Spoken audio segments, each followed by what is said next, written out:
Hello, j'espère que vous allez bien. Aujourd'hui, je vous retrouve pour une grande session couture un peu spéciale, puisque je ne vais pas vous montrer une, mais bien deux cousettes. Comme je vous l'avais partagé dans ma vidéo sur les projets de l'été, j'ai cette fois respecté mon idée de départ. Même mercerie, la mercerie Mimosa, et même créatrice de patron, le Camélia Rose. Du coup, j'ai trouvé ça plus sympa de tout regrouper dans une seule vidéo pour vous faire un vrai retour complet. Et bien sûr, comme toujours, on va commencer par l'étape des croquis. Je sais que vous adorez ce moment.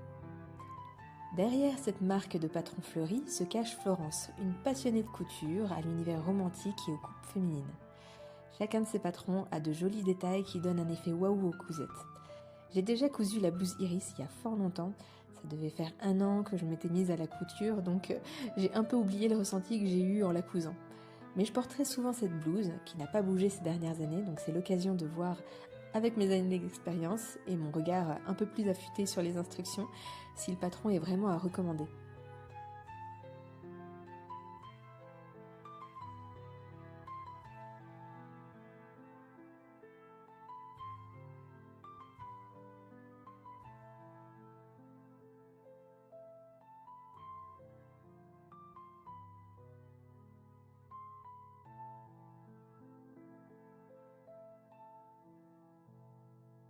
Pour le premier tissu, on est sur un coton couleur écureuil, vous savez ce genre de teinte qui évoque l'automne, mais qui finalement se porte toute l'année. Je l'ai tout de suite vu transformé en blouse Iris, avec ses manches bouffantes que j'adore. Vous avez peut-être aperçu ma première version à fleurs bleues dans ma vidéo sur la robe à smoke. Alors je me suis dit, pourquoi ne pas lui donner une petite sœur dans un nouveau coloris?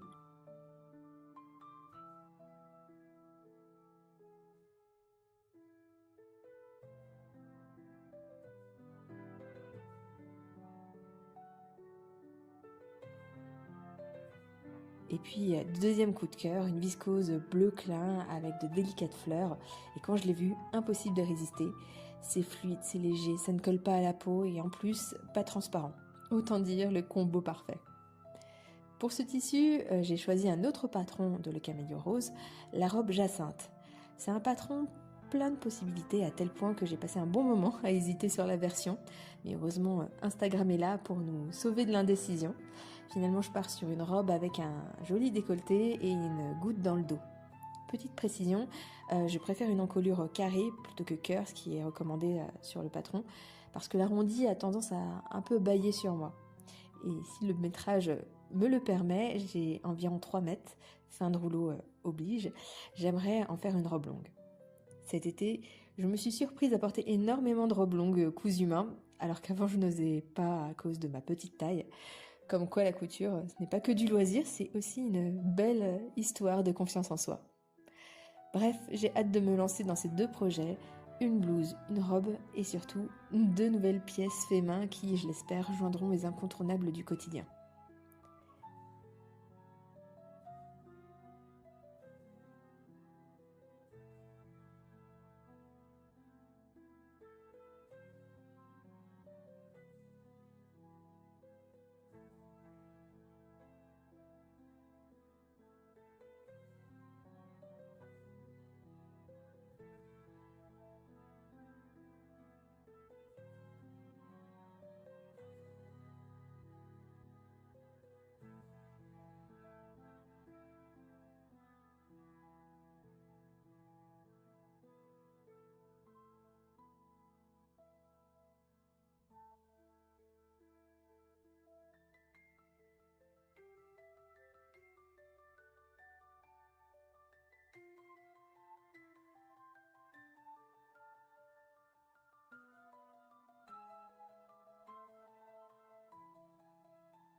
On commence avec la blouse, qui sera assez rapide à couper et à coudre, puisque quand on a déjà cousu le patron, il y a quelques restes, même si j'ai quand même bien checké les instructions au cas où, mais j'ai surtout vu à quel point je m'étais beaucoup plus appliquée avec cette réalisation, notamment au niveau des surpiqûres qui apparaissent sur le pourtour du col.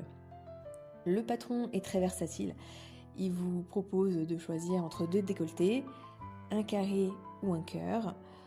3 profondeurs, haut pour les grandes tailles et poitrines généreuses, mais aussi les petits bustes. C'est celui que j'ai choisi. Intermédiaire ou profond, que je ne vous recommande pas ou à vos risques et périls, puisque vous verrez, la version haute est quand même loin d'être prude. Et il y a aussi plusieurs options de manches, notamment bouffantes ou papillons. Le corsage n'est pas ajusté, car il n'y a pas de pince, mais c'est tout l'intérêt pour moi, qui n'aime pas quand c'est trop cintré. Il n'y a pas de repère sur les pièces, même au niveau des emmanchures, ce qui est dommage si on débute en couture ou même pour la répartition des fronces sur les manches, mais cela n'est pas non plus problématique pour coudre. On a la possibilité d'intégrer aussi une doublure, ce que je n'ai pas fait pour cette version.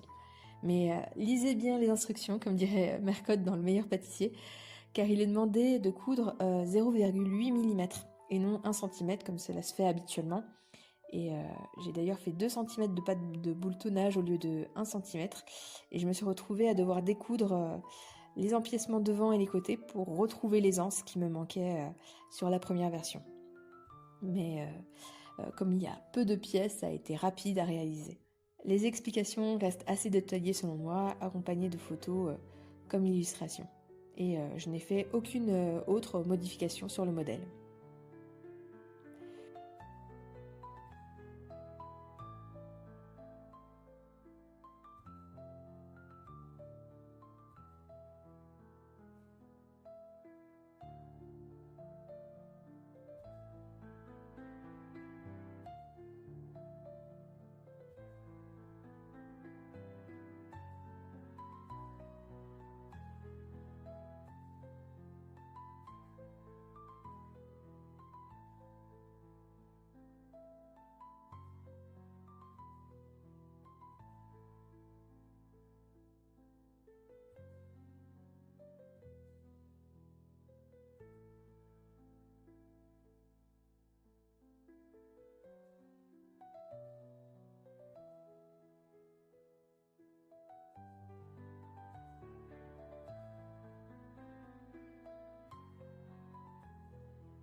Je me suis rendu compte en portant la première version que je pouvais enfiler directement la blouse sans défaire les boutons. Je porte très peu les hauts que je dois boutonner le matin, préférant ceux rapides à enfiler. Et pour les personnes qui redoutent les boutonnières à coudre comme moi, c'est du pain béni. Donc j'ai prévu de tricher. Après avoir recouvert les boutons, j'ai cousu à la main directement sur la blouse.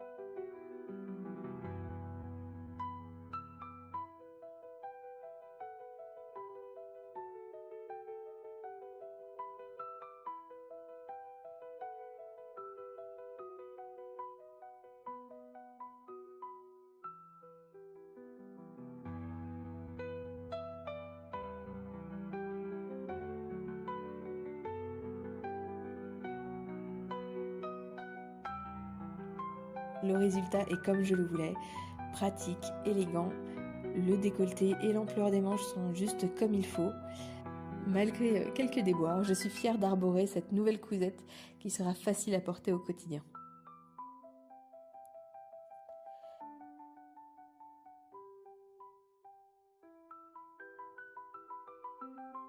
J'ai repris le chemin des aiguilles après des semaines intenses dans la valse de la vie quotidienne et où les moments pour soi se font rares et où la fatigue s'est installée peu à peu faisant fuir mes élans créatifs.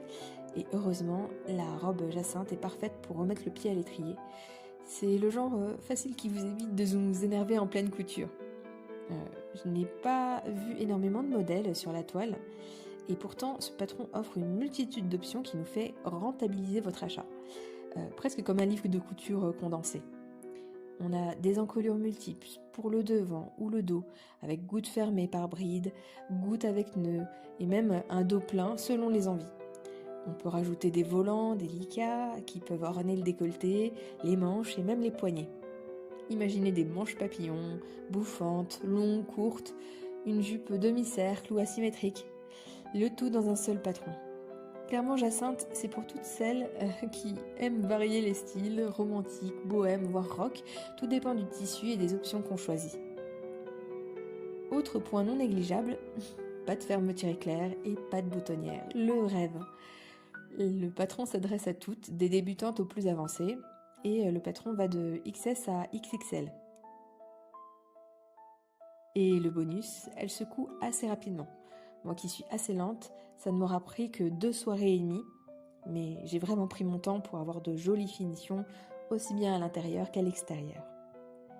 J'ai trouvé que le livret explicatif était ultra complet et bien pensé. On sent l'évolution par rapport à la blouse Iris qu'elle a créée à ses débuts. On peut parfois se perdre à travers des options à trouver, celles que l'on souhaite pour son projet, mais ce n'est pas une robe compliquée à coudre, donc on prend plaisir à la réaliser. Au cours de ma couture, j'ai finalement rajouté 2 rubans pour nouer dans le dos. Je trouve que ça rajoute un petit quelque chose à la robe.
Un petit conseil malin à garder en tête, si vous choisissez de la viscose, laissez la robe pendre quelques jours avant de finir le roulet, car la viscose a tendance à se détendre.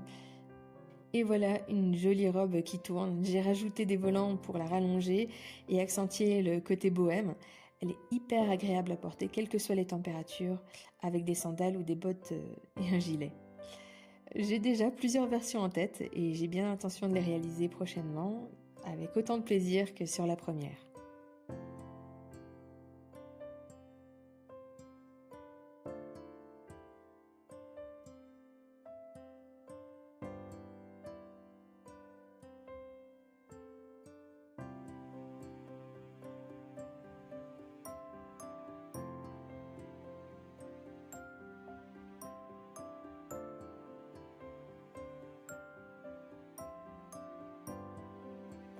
Je vous laisse sur ces images. Merci d'avoir regardé jusqu'au bout. N'hésitez pas à me dire ce que vous en avez pensé et si vous avez déjà testé cette marque. À bientôt!